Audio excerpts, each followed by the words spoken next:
Hi there! Para sa pumili ng file number 1, tignan natin kung ano yung iniisip ng person mo para sa'yo. Okay? Okay, so mga pumili ng file number 1. Okay.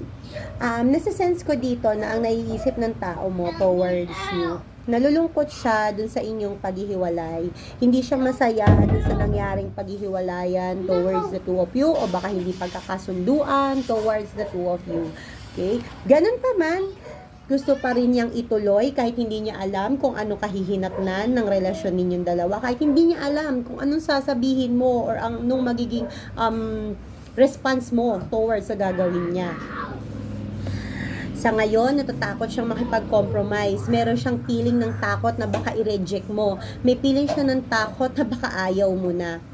But at the bottom of the deck with the world in reverse position, sinasabi dito na natuto na siya kung ano man ang pagkakamali niya at hindi niya na yon uulitin. If you want it, just claim it.